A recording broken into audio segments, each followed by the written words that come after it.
Nunca sou o primeiro e nunca sou o último a comprar a tecnologia. Espero um tempo de teste por alguns. Eu sou aquele cara do meio.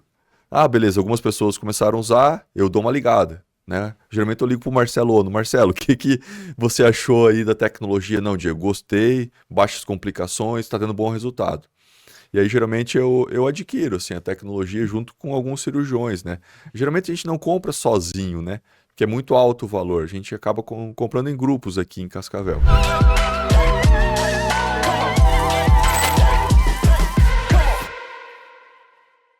Oi, oi, oi, gente! Sejam todos bem-vindos a mais um LikeCast. Hoje a gente vai colocar polêmica nessa roda, porque o convidado que veio já é de casa, tá aqui comigo, Dr. Diego Rovari, seja bem-vindo! Muito obrigado, Jéssica. Eu vi aí pelas perguntas que vão ter bastante polêmicas hoje. Hoje a gente vai falar sobre posicionamentos inegociáveis que todo médico tem que ter na visão do Dr. Diego. Eu quero começar justamente falando sobre toda a parte ética que envolve ser médico, né? Lidar com a vida das pessoas exige uma postura ainda mais exigente desse profissional. Obviamente, todas as profissões têm o seu código de ética, mas a gente espera que do médico seja ainda mais ferrenho, porque eles cuidam de nós, né, doutor? Eu sempre falo, né? Antes de você ser um bom profissional, você tem que ser uma excelente pessoa, né? E aí, o que é ser uma excelente pessoa? Principalmente é ter caráter, né? É cuidar dos outros como eles gostariam que cuidassem de você. É cuidar com carinho, com humanidade, né? Isso que está faltando hoje em dia, assim, a gente vê nos atendimentos no geral, não só na área médica, esse atendimento com atenção, com carinho, olho no olho, né? Que é importante. Entender o que a outra pessoa precisa, tanto da parte física quanto da parte emocional. Acho que isso é fundamental. Você sabe que o doutor falando aqui, eu vou citar o meu paizinho querido, que ele sempre diz, né, que aquilo que a gente aprende a ser dentro de casa é aquilo que a gente tem que ser fora de casa. A ética profissional é uma base, mas a moral, o caráter do profissional, ela vai estar em primeiro lugar. Você tem isso também dentro dos seus valores, né, doutor? Ah, com certeza. Eu sempre falo, né? Nunca indiquei uma cirurgia por benefício financeiro.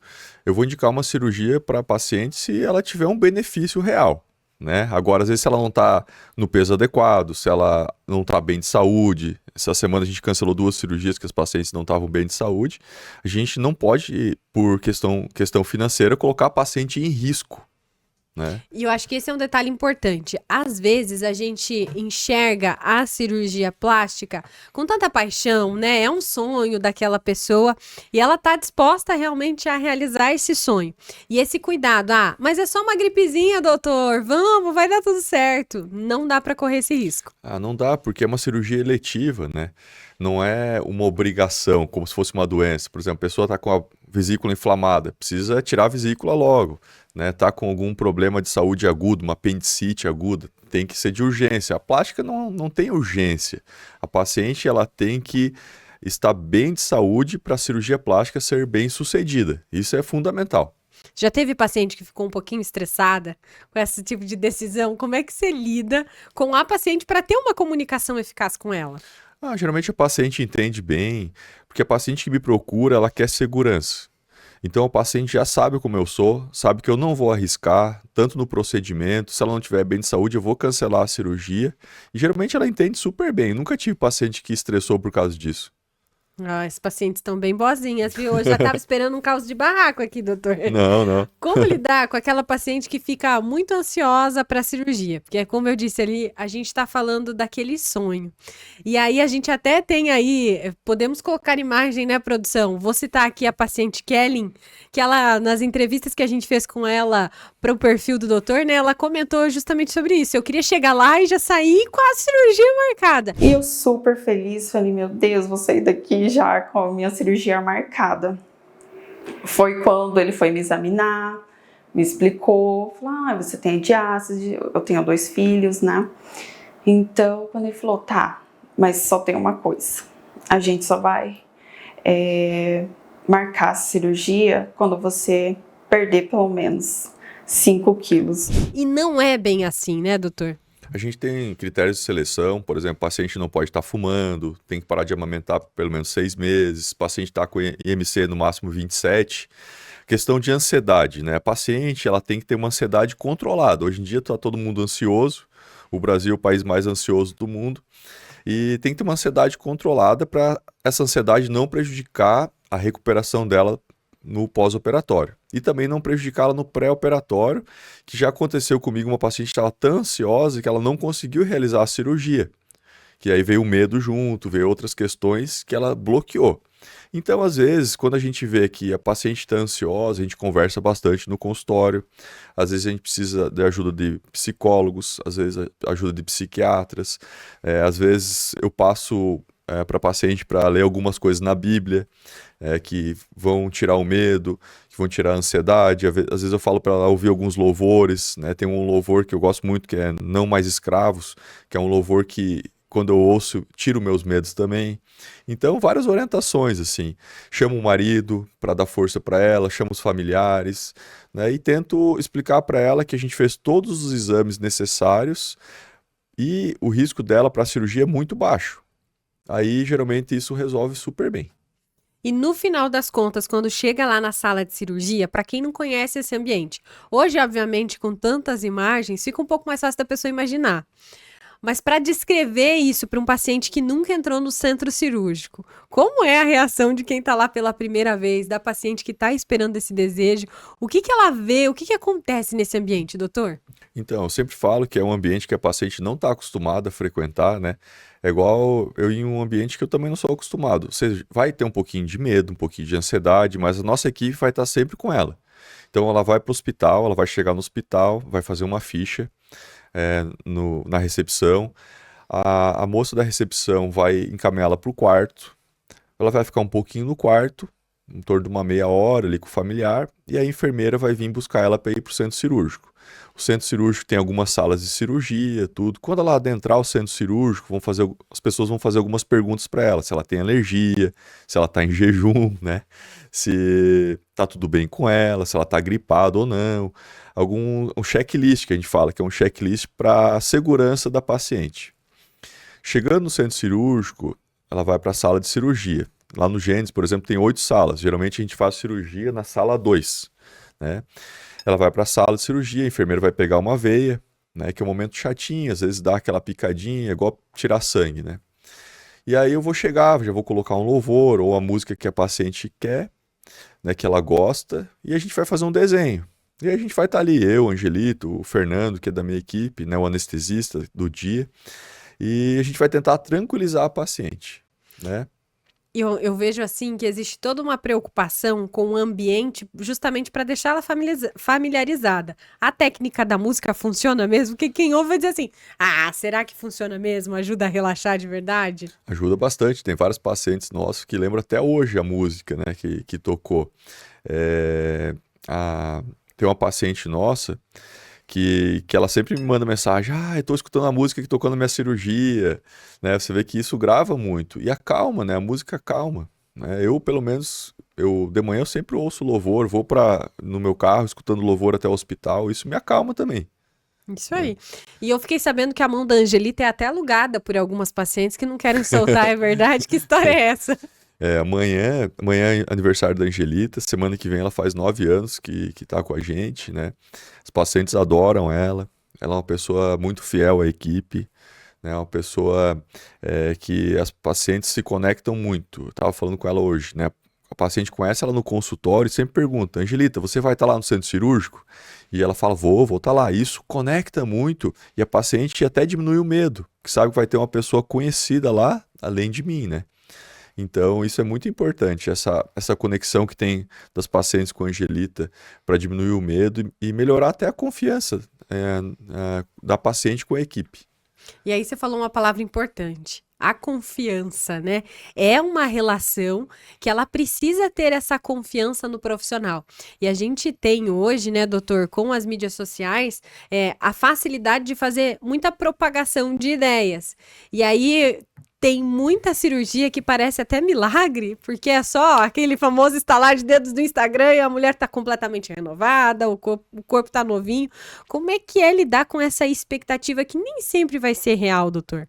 Então, eu sempre falo que 15 dias antes da cirurgia eu tenho uma consulta com a paciente que eu falo sobre o planejamento, né? A gente faz um desenho técnico, eu tiro as fotos, fotografo ali toda ela, mostro o que a gente vai fazer na cirurgia e por 15 minutos eu falo sobre a adequação de expectativa.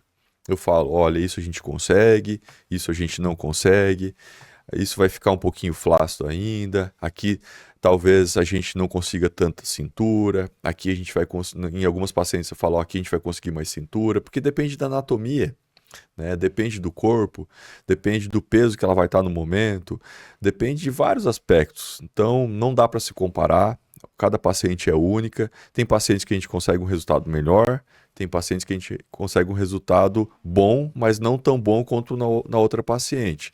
Eu falo, a gente não é Deus, a gente é humano, e tem as limitações nossas, e também tem as limitações do corpo da paciente. Depende muito do que ela vai me dar para trabalhar, né? Se ela tiver num peso adequado, se ela estiver se cuidando, se ela tiver só com não tanta gordura e mais excesso de pele, eu consigo definir mais o abdômen.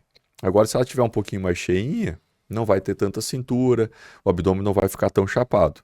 Então, depende muito da paciente também, do biotipo da paciente, né? Eu acho que aqui a gente chega num momento bom pra gente perguntar de procedimentos específicos, tá? Vou falar das áreas do corpo, você conta pra gente o que que dá pra fazer? Pode ser? Vou começar pelas mamas, porque eu acho que é uma paixão das mulheres, elas querem estar com um peito bonito, né, doutor? Querem estar com aquele decote legal. O que que dá pra fazer pra resolver? Que problemas são solucionáveis? Nos dê esperança agora, doutor. Então, na mama, geralmente quando a paciente tem a mama pequena, a gente consegue aumentar com a colocação de uma prótese de mama. Se a paciente tem a mama caída, a gente consegue levantar e colocar uma prótese embaixo do músculo, fazer alça muscular, sutiã interno, que é a mastopexia com prótese. E se a paciente tem uma mama grande e caída, a gente consegue reduzir também, levantar com prótese ou sem prótese, a depender da expectativa da paciente e do tipo de mama que ela deseja. Se ela deseja uma mama mais firme, um colo mantido por mais tempo, mesmo na redução de mama, eu coloco prótese. Ah, doutor, eu quero uma mama natural, mais molinha, mas eu quero menor. Não me importa se tem pouco colo, não me importa que ela fique mais molinha, geralmente daí eu não coloco prótese. Então, o que é importante? Adequar a expectativa com o paciente, como a gente tinha falado. O que ela quer? Se ela quer uma mama durinha, ela tem uma mama caída, tem que colocar prótese, né? O próprio tecido dela geralmente não vai se manter, não vai manter o resultado. Entendi, não tem jeito, a gravidade vai agir em todas nós. Vai. Um dia a mama vai cair, um dia ela vai ter que trocar a prótese, então isso é muito importante. Santa gravidade, né? Ela é boa pra muita coisa, mas pra isso aí, né, gente? Podia ser diferente. Falando em gravidade, outra coisa que vai despencando, infelizmente, também no rosto. Agora, pescoço pra cima, doutor, o que que dá pra fazer? O que que dá pra resolver? Então, até os 40 anos, 45 anos, tem os procedimentos ancilares que a gente fala, né? Botox, preenchimento, bioestimulador de colágeno, que é a Sculptra, né? Tem os laser, né? Tem Morpheus, que é microagulhamento, outros tratamentos dermatológicos. Mas chega um momento que existe um descenso da face, né? Que é o derretimento. A face ela envelhece, começa a formar o jaw, que é esse bulldogzinho. Aqui o sulco fica mais marcado, desce essa região, o pescoço fica flácido, né? E aí tem alguns procedimentos, tem o lifting de face ou mini lifting de face, que a gente reposiciona o terço médio, reposiciona o pescoço, melhora a definição do pescoço e melhora a definição da mandíbula, né? Com o tempo a gente vai perdendo essa linha mandibular, que é uma linha bonita, né? Que é essa definição. Pálpebras, né? Cirurgia de pálpebra, às vezes o paciente começa a ficar com bolsinhas aqui, com excesso de pele em cima e embaixo, né? Rinoplastia, às vezes com o tempo o nariz vai dando uma caidinha, né? Vai ficando Nem feio. o nariz sobrevive. Ai, gente. O nariz, com o tempo, ele vai dando uma caidinha, né? Elevação de supercílio, né? Dá para fazer para melhorar esse caimento do supercílio. E outros procedimentos, assim, né? Tem procedimentos para lip lifting, que é um procedimento para diminuir essa distância do nariz ao lábio, que com o tempo, com o envelhecimento, essa distância aqui vai aumentando, né? Tem vários procedimentos, assim, cirúrgicos para a face. O que eu vejo hoje? A paciente demora muito para me procurar. Ela vai levando. Às vezes, quando a gente vai fazer a cirurgia, ela está cheia de preenchimento, cheia de tratamentos que às vezes não foram efetivos, principalmente para o pescoço. A flacidez do pescoço, ao meu ver, é cirúrgico. É muito difícil você tratar um pescoço flácido com banda platismal, que o platisma está aberto, sem cirurgia. Ao meu ver, é muito difícil. E quando a gente fala desses procedimentos estéticos todos, doutor, existe hoje a ideia de que eles podem ser preventivos. Eles são de verdade preventivos? Até onde eles podem chegar para a gente começar a estabelecer uma linha do tempo? Com que idade já não vão ser mais efetivos? Dá para ter essa previsão? Então é difícil, assim, porque depende muito da genética, né? Tem paciente que às vezes com 40 anos já tem indicação de lifting de face. E às vezes tem paciente com 50 anos que está super bem, não precisa fazer. Depende muito dos hábitos alimentares, hábitos de exercício físico e cuidados com a pele. A rotina de skincare, então, não é mentira, funciona. Não funciona. Skincare, filtro solar, principalmente, né? Paciente que vai se expor mais ao sol, ela vai envelhecer antes. Fica bonita, morena, mas pode ver, né? A face dela vai envelhecer antes, vai ficar mais craqueladinha, com mais ruguinha, né? O sol é um veneno para a face, né? Não é muito bom, mesmo usando protetor solar. Então, os pacientes aí que gostam de tomar sol, cuidado que envelhece antes do que a paciente que não toma sol. E não vale só para o rosto, isso vale para a pele do corpo também. Vai envelhecer mais rápido se tomar muito sol. Vai envelhecer mais rápido, com certeza. Gente, não tá fácil pra ninguém. Agora chegamos ao abdômen, que é um dos queridinhos. Esse também tem várias soluções e eu percebo que muitas vezes ele pode ser associado também com outros procedimentos, né? Principalmente aqui na região das costas, doutor. Queria que você comentasse sobre isso. Então, geralmente a abdominoplastia, só abdominoplastia a gente não faz, é muito difícil. Por quê? Se você faz só abdominoplastia, às vezes você fica quadrada, você não dá cintura. Então a gente sempre associa com uma lipoaspiração das costas e da cintura. Além de outras queixas, às vezes o paciente tem excesso de gordura no culote, lateral da mama, regata. Às vezes eu faço uma lipo 360 graus, junto com a abdominoplastia. E aí enxerto de glúteo para melhorar o dorso, né? Mas, então, geralmente a gente faz uso do Vaser, que é o lipoultrassônico nas costas, com lipoaspiração. Às vezes argoplasma no braço, dorso alto, que são regiões que precisam devido à flacidez, né? Lipoenxertia no glúteo. E vamos para o abdômen. O que eu avalio no abdômen? Força muscular do abdômen e diástase. Porque às vezes a paciente, uma coisa que até em congresso o pessoal não fala muito, às vezes a paciente tem uma diástase, que é um afastamento muscular não muito grande, mas o músculo dela é fraco. Então quando ela solta o abdômen, a barriga vem para frente. Então, muita gente indica lipoaspiração nesses casos. Isso, ao meu ver, não é efetivo. Por quê?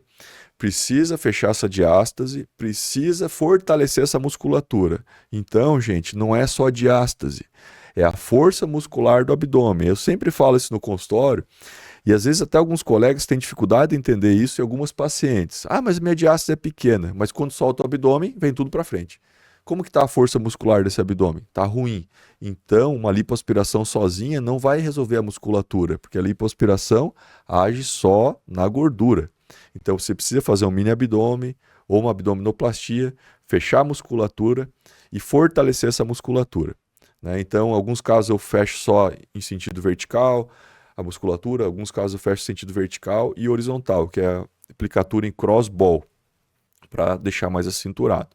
O que eu acho da abdominoplastia? Eu acho fantástica a cirurgia, porque se você se cuidar, dura para sempre. É isso que eu sempre falo no consultório. Ai, doutor, mas essa cicatriz? Com o tempo a cicatriz melhora. Em 2 anos ela vai estar clarinha. O umbigo, hoje a gente consegue umbigos bem bonitos, graciosos, umbigos de tamanho médio. Meu foco na abdominoplastia é umbigo bonito e cintura bonita, né? Além disso, a gente consegue marcar as linhas semilunares. Então a gente não é mais aquele abdômen puxadão, mudou completamente. Não é mais aquele abdômen com umbigo grande, é um umbigo médio. Não é mais aquele abdômen quadrado, é aquele abdômen acinturado. Então isso que mudou. E quando a gente fala de todos esses procedimentos, eu sempre gosto quando o doutor explica que existe o limite do exagero também. Que hoje a gente olha, principalmente, não só na internet, mas em todas as mídias, né? As influenciadoras já maravilhosas, querendo aquele tanquinho marcadinho, o tal do gominho. E existe um limite para isso também, né? Tem que ter um pouquinho de bom senso. Começa a ficar perigoso se eu faço um procedimento atrás do outro em busca daquilo que eu acho perfeito? Exatamente. A perfeição não é bíblico, né? Perfeição, a gente não é perfeito, né? Existe uma excelência, né? Mas perfeição não existe. Então, se você está buscando perfeição, você vai se frustrar. Existe uma melhora, né? A gente consegue melhorar, né? A gente consegue evoluir, a gente busca excelência, mas não é perfeito, né? Não tem como. Não tem como, vai melhorar. Então, essa busca desenfreada pela beleza tem que ter cuidado, porque é uma cirurgia, tem riscos, como qualquer outra cirurgia, né? Você faz uma lipoaspiração, daí você vai lá e engorda de novo. Quando você vai fazer a segunda, é mais perigoso. Tem mais fibrose, tem mais aderência, a gordura fica mais dura, então tem mais risco de perfuração, tem mais risco de dar alguma intercorrência, tem mais risco de irregularidade na lipo, então é sempre mais difícil.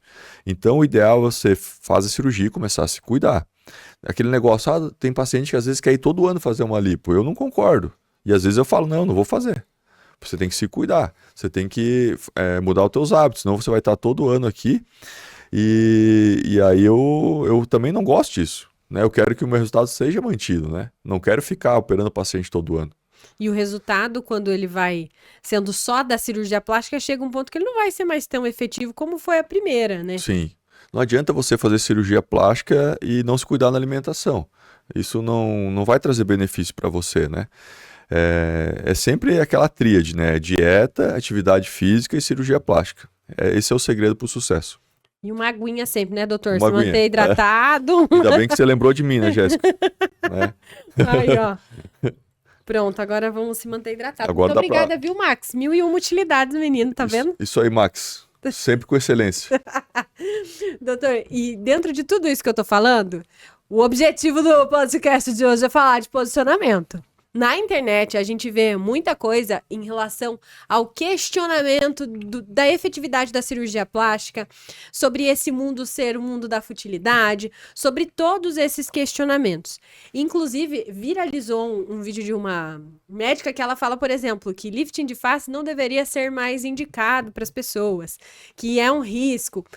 Por que você ainda faz? E o que você pensa dessa opinião toda em cima da cirurgia plástica? Eu acho que essa médica, eu acho que ela não sabe fazer lifting, primeira coisa. Eu acho que ela não sabe o que ela tá falando. Eu nem sei se ela é cirurgiã plástica. Acho que não. Então beleza. Mas eu acho que ela não sabe o que ela tá falando, assim, porque o lifting de face, quando bem indicado, ele dá de 10 a 0 em qualquer procedimento estético, né? Ele melhora o pescoço, principalmente, não tem um tratamento estético que melhora tanto quanto o lifting de face. Não é pra você ter ideia, quando a gente mexe no pescoço, a gente mexe no platisma, glândula submandibular, melhora a definição do pescoço, né? Agora, para você falar de alguma coisa, você tem que saber o que está falando, né? Você não pode dar uma opinião, mas hoje em dia, né, todo mundo dá opinião, meio que ficou muito fácil isso, né? Mas, sim, respeitar a opinião dela, mas ela tá errada. Né, o lift de face é uma cirurgia muito efetiva, né, uma cirurgia antiga, né, foi descrita pelo Pitangui há mais de 30 anos, então você imagina todo esse tempo, quantos lifts de face foram feitos no mundo e pacientes felizes, né. Agora eu não lembrei qual que era... Sobre a futilidade, que futilidade. ainda existe esse argumento. Eu acho que isso acontece porque tem paciente e tem alguns colegas que eles tratam a plástica como dessa forma, né? E a gente tem que ter esse cuidado, assim, a cirurgia plástica, quando bem indicada, por exemplo, o paciente engordou 15 quilos, teve os nenês, ficou com diástase, abalou o abdômen, não está conseguindo vestir um biquíni, está indo para a praia, está se sentindo constrangida, não consegue tirar a roupa perto do marido. É futilidade a gente fazer uma cirurgia para melhorar a autoestima dela? Ao meu ver, não é futilidade. Agora sim, a paciente está incomodada com... um pouquinho de pele aqui com 30 anos de idade. Eu acho que daí é futilidade, né? Mesmo eu sendo cirurgião plástico, meu ganha-pão vem disso. Não é o momento. 30 anos de idade com um pouquinho só para tirar milímetros, eu acho que não é assim. Eu passei dos 30, doutor. Não, Calma que falta bastante mas ainda. assim, às vezes uma paciente de 30 anos que tem Claro. muita pele aqui e tá dificultando a visão, ótimo, muito bem indicado. Agora, um pouquinho, uma coisinha ali e tal. E eu acho também que, assim, o que a gente tem que pensar? Primeira coisa, as pacientes têm que entender que tem muitas pessoas sofrendo no mundo. Tem muitas pessoas com câncer, tem muitas pessoas com doenças graves. E, às vezes, tem algumas queixas que realmente são fúteis. que a pessoa não consegue viver porque tem um pouquinho de culote, sabe? Não, gente, vamos ter um pouco de bom senso, assim, né? Eu não consigo sair de casa porque eu tenho o meu culote aqui, uma coisa mínima, sabe? Gente, tem pessoas morrendo no hospital com câncer, com 30 anos de idade. Vamos agradecer pela vida, né? Com certeza. Então, acho que dessa forma eu acho que é futilidade, sabe? Então, mesmo eu sendo cirurgião plástico, então eu sempre falo, não, você está enganada. Não é isso aí que vai bloquear a tua vida. É, pensa nos teus filhos, pensa no teu marido. A vida não é só isso. A vida não se resume a um excesso de gordura no culote. E eu vou ser até, como dizem, advogada do errado agora. Filtro do Instagram. Eu trabalho com rede social e o Instagram, ele tem essa cobrança muito da perfeição, da imagem. Ai, meu cabelo tá legal. Eu também tenho essas mesmas preocupações que vocês têm. Só que eu, por exemplo, não sou a pessoa do filtro. Por quê? Eu acredito muito que se a gente não se acostuma com a própria imagem, em algum momento você não vai gostar de você. Se você só se acostuma a ver a sua imagem lapidada, polida. Houve uma época em que as maquiagens eram até mais pesadas, não tinha tanto filtro. Mas eu defendo que a gente aprenda a se gostar. E é um exercício diário, né, doutor? Ninguém acorda se amando todo dia. Mas você vai ter que olhar a sua cara, né? E aprender a gostar dela. Sim. O filtro Instagram, as fotos que algumas pessoas postam, né? Então tem que ter muito cuidado, assim. Tem um Instagram, Beauty Face, que conforme a posição que você tira a foto, muda muito, né? O glúteo, a barriga, tudo, né? Quando você está sentada. Tem algumas orientações que tá no Instagram de algumas blogueiras, como você ficar mais bonito nas fotos. Tudo é posicionamento. Às vezes você coloca o biquíni, a calcinha do biquíni, né? Mais alta, valoriza algumas coisas. O glúteo, você baixa um pouquinho, desvaloriza algumas coisas. Então tem alguns truques, né? Além dos filtros. Eu acho que a gente tem que ser de verdade. A gente tem que ser de Perfeito. verdade, né? E viver a realidade. Já aconteceu, assim, de operar uma paciente conhecida, e eu vi uma entrevista dela, ela falou que nunca tinha feito plástica. Isso eu achei um desserviço para a sociedade, porque às vezes aquela menina nova que se inspirava nela, que se inspira nela, fala, como é que eu não consigo ter esse corpo? Uhum. Né? Ela tinha no mínimo umas 5 cirurgias plásticas, né? Então a gente tem que ser de verdade, falar a verdade para as pessoas, né? Ser de mentira não tá na moda. Não, não mesmo. E aí eu quero entrar já que a gente polemizou, a parte do bumbum, tudo que dá pra fazer com ele vai ficar pra uma próxima entrevista, tá? Você aguarda aí que eu já mudei de assunto. Eu quero falar sobre essa inovação também das técnicas cirúrgicas. Em busca de oferecer esse melhor resultado, a gente percebe cada vez mais rápido surgindo novidades, não só na área da plástica, da medicina como um todo e todas as outras áreas, essa velocidade aumentou. O que é de verdade? Como é que você chega nessas tecnologias? Como é que você seleciona aquilo que vai realmente ser eficiente para a paciente? Geralmente eu sou bem aberto às novas tecnologias. Eu tenho alguns amigos que eu troco ideias sobre isso, né? Para saber a opinião também. E às vezes com médicos mais experientes. Mas geralmente eu vou para congressos, dou uma olhada na tecnologia, vejo algum estudo científico sobre a tecnologia. E nunca sou o primeiro e nunca sou o último a comprar a tecnologia. Espero um tempo de teste por alguns. Eu sou aquele cara do meio. Beleza, algumas pessoas começaram a usar, eu dou uma ligada, né? Geralmente eu ligo pro Marcelo Ono. Marcelo, o que você achou aí da tecnologia? Não, Diego, gostei, baixas complicações, está dando bom resultado. E aí geralmente eu adquiro assim, a tecnologia junto com alguns cirurgiões, né? Geralmente a gente não compra sozinho, né? Que é muito alto o valor. A gente acaba comprando em grupos aqui em Cascavel. Mas eu sou adepto às novas tecnologias, mas sempre eu dou uma estudada antes, né, sobre registro na Anvisa, sobre complicações, né, sobre resultados, né? Mas eu acho que tem que estar sempre aberto às novas tecnologias. Tem coisa que surge que não é boa, que a gente daí não adere. Mas a cirurgia plástica nos últimos tempos melhorou muito a questão de tecnologia. Veio o Vaser, que é o lipoultrassônico, muito legal. Veio o Argoplasma, que é para flacidez, né? BodyTite, Morpheus, né? Que é para flacidez também. Renúvel mesmo, que a gente não tem, mas temos o Argoplasma que está se mostrando superior nos resultados. E acho que é algo que não tinha, né? Tinha muito na dermatologia essas tecnologias, e agora veio para a cirurgia plástica. Mas o mais importante de tudo ainda é a pecinha atrás da tecnologia, é o cirurgião. Né? Nada substitui um cirurgião bem treinado. Não adianta você ter uma Ferrari na tua mão e não saber usar, não saber dirigir. É igual às tecnologias. E o uso da técnica também vai mudando. Você consegue trazer novas técnicas. Hoje você até divide as que você faz nos congressos com outros cirurgiões. Tem alguma que você diga assim, não, isso aqui eu não vou fazer igual a moça colocando você na saia justa, doutor. Tem algo que você não faria? Ó, eu tenho um pouco de receio de algumas coisas aí que estão surgindo, né? Enxerto intramuscular, eu tenho um pouco de receio de gordura. Eu tenho um pouco ainda de receio, assim, de colocar gordura dentro do músculo em algumas regiões.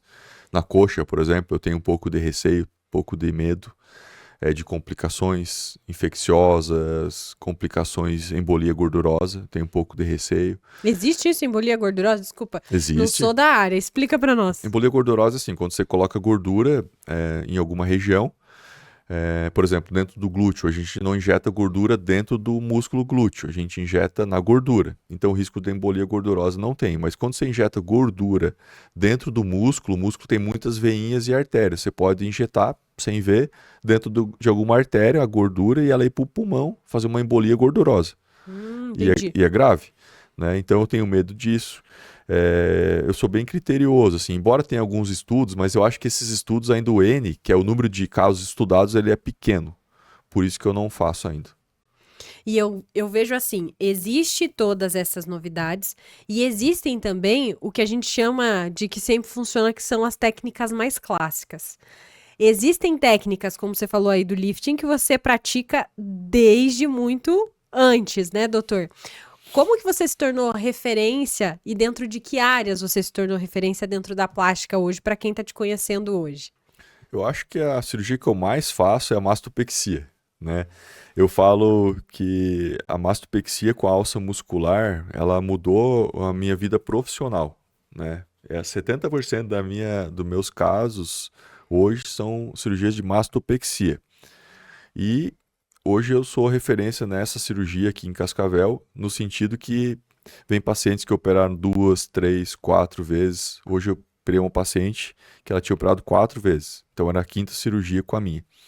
Então, nesse sentido, assim, ao mesmo tempo, meu consultório começou a vir casos mais complexos. Aquela paciente, às vezes, que vai botar prótese, ela vai num cirurgião, às vezes, que cobra um pouquinho menos.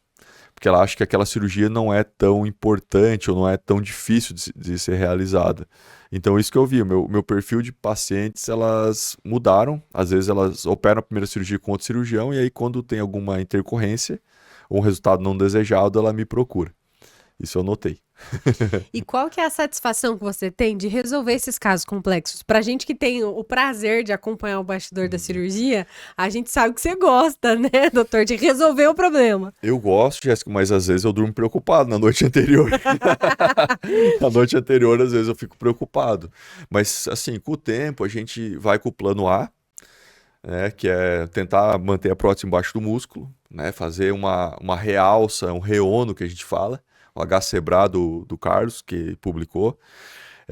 E às vezes, se não dá, o plano B, eu vou sempre com uma prótese poliuretano, e então eu tenho sempre o plano A e o plano B. Geralmente o plano A dá certo, né, e dá uma satisfação muito grande, porque a mama é um símbolo de feminilidade para a mulher, né?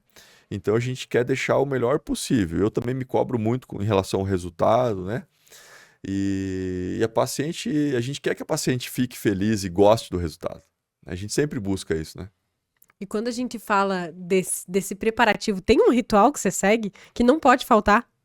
Tem, geralmente eu começo na noite anterior, lá em casa eu acesso o prontuário da paciente, eu nunca vou sem um dia antes estudar, rever todo o caso e o que eu combinei com ela. Aí eu durmo umas 10h30 da noite, mais ou menos, acordo cedo, faço uma oração, tomo um café e vou pro hospital ouvindo louvor. Aí chega lá, já desenha paciente, coloca uma música na cirurgia, esse é o meu ritual. Tem que estar zen também, Isso. tem que estar focado. Tem. Tem que... Tudo conspira pro bem daí, né? Se fosse para você olhar agora para os profissionais que não têm essa trajetória que você tem, que estão começando, você tivesse que dar um conselho para ele diante de todas essas questões éticas de posicionamento, essa questão do dinheiro, né, que muito se fala dentro da cirurgia plástica, e esse jovem está fascinado por esse universo da plástica. O que você gostaria de dizer para ele? Faça isso, não faça aquilo. Qual que seria o seu conselho? Ter humildade, né, para adquirir novos conhecimentos, paciência, não buscar atalhos. Leva um tempo para você ter uma carreira de sucesso. Não faça nada errado. E tenha o caráter firme. Seja firme no caráter. Porque vão vir coisas para ter atalhos. Parece facilidades. E só que lá na frente, se você pegar atalho, vai ser cobrado em relação a isso. Então, humildade, primeira coisa para você crescer. Adquirir novos conhecimentos. Pior coisa é ser orgulhoso. Ninguém sabe tudo. Ter paciência, que a carreira leva um tempo para as pacientes te ver como um ótimo profissional. E um caráter firme. Caráter firme. Isso é importante. E outro comportamento que eu queria que o doutor destacasse, você falou aí da humildade, mas do reconhecer quando é necessário aquela cirurgia de retoque, que inclusive já gerou polêmica aqui nesse podcast mesmo, em outro episódio, que ainda tem gente que associa a erro médico, não tem nada a ver. Explica pra gente. É engraçado, assim, eu até estava falando hoje com um colega, quando faz uma cirurgia de vesícula e dá uma complicação, é intercorrência. Quando faz uma cirurgia plástica e tem que fazer um retoque, é erro, não é intercorrência. Né? Então, tem que mudar isso. Por quê? Às vezes são casos complexos, principalmente cirurgias que o paciente vem já 3 cirurgias de mama, 4 cirurgias, eu já sei que eu vou ter que fazer algum retoque. E isso, o retoque tem que ser entendido como uma melhora, uma cirurgia complementar para a melhora do resultado. Né? Que às vezes a gente não consegue com uma cirurgia só resolver. Às vezes você está fazendo a mama, incha. Aí depois desincha, aí sobra um pouquinho de pele. Tem que fazer um ajuste. Né? Então, a gente não tem alguns controles na cirurgia. Temos controle de muita coisa, mas alguns controles a gente não tem. Então, a cirurgia complementar, quando eu olho e vejo assim, aqui podia ficar melhor, eu indico, falo, vamos fazer uma cirurgia aqui, um retoque, como o pessoal fala, para melhorar o teu resultado. Né? Então, isso é fundamental, assim. A gente não pode, nós como cirurgião plástico, ter um olhar assim, não, tá tudo certo. E quando você olhar, ver que não tá legal. Né? Eu vou ser o primeiro, eu não quero uma paciente com resultado ruim meu andando na rua. Porque às vezes a amiga vai olhar e falar, não ficou bom. Quem que você operou? Doutor Diego. Não. Aqui não ficou tão bom, mas ele vai fazer um retoquinho. Eu prefiro isso, sabe? Né? Eu prefiro... Eu não tenho problema em falar que eu tenho retoque. Eu tenho hoje retoque 2% dos meus casos. Então, muito pouco. 100 cirurgias, 2 eu tenho que fazer retoque. É muito pouco. Mas eu tenho, não é zero. Né? Que paciente, que médico cirurgião plástico que não tem retoque? Quem mente e quem não opera. Todos têm retoque. É isso. Né? Agora você gerou polêmica aqui, doutor. Eu queria muito encerrar agora e partindo para os momentos finais, diante de um dilema ético, já que a gente começou falando disso. Como que você toma a decisão? O que você leva em conta para tomar a decisão diante de um dilema ético? Exemplifica, Jéssica, senão ficou muito vago. Vamos dizer assim, você está diante de um caso que você não tem indicação cirúrgica, mas realmente a paciente quer muito, ela insiste, ela tem as condições financeiras, talvez até para pagar mais. O que você faz? Como é que você toma a decisão para ajudar quem está começando também levar em conta os mesmos critérios? Eu não opero. Eu falo que não vou operar, que não tem indicação cirúrgica. Eu falo para ela pegar o dinheiro e viajar. Eu dou uma brincada assim na consulta, na verdade. Mas assim, eu falo que não tem indicação, que a cirurgia tem risco, que o custo-benefício não vale a pena. Geralmente, quando a paciente é assim, que ela tem uma queixa muito pequena, o marido também não é a favor da cirurgia, então o marido ele ajuda o cirurgião plástico nesse momento, né? Mas eu sou muito tranquilo, assim, desde o início, né? Que eu cheguei aqui, eu contraindicava a cirurgia. E isso, o cirurgião plástico tem que entender que dá respaldo para ele, respeito. A paciente, no momento ela pode não entender, mas depois ela vai falar assim, nossa, esse cara não é dinheirista. Ele não quis me operar, porque... Por que ele não quis me operar se ele ganha dinheiro com isso? Porque ele viu que não tinha indicação. Né? Então a gente tem que ser ético nesse sentido. Né? E às vezes, o que acontece também? Às vezes, quando eu vejo que a paciente tem uma expectativa irreal, ou às vezes acontece de não bater o santo. Às vezes a paciente vai consultar e eu não teve uma empatia dela para mim e nem de mim para ela. Aí às vezes eu falo que eu não tenho condições técnicas de operar ela, porque às vezes o que ela quer eu não consigo atingir. Pode acontecer. Então às vezes eu falo isso também. Não tenho Sinceridade vergonha, total. não tenho vergonha nenhuma. Não tenho vergonha nenhuma.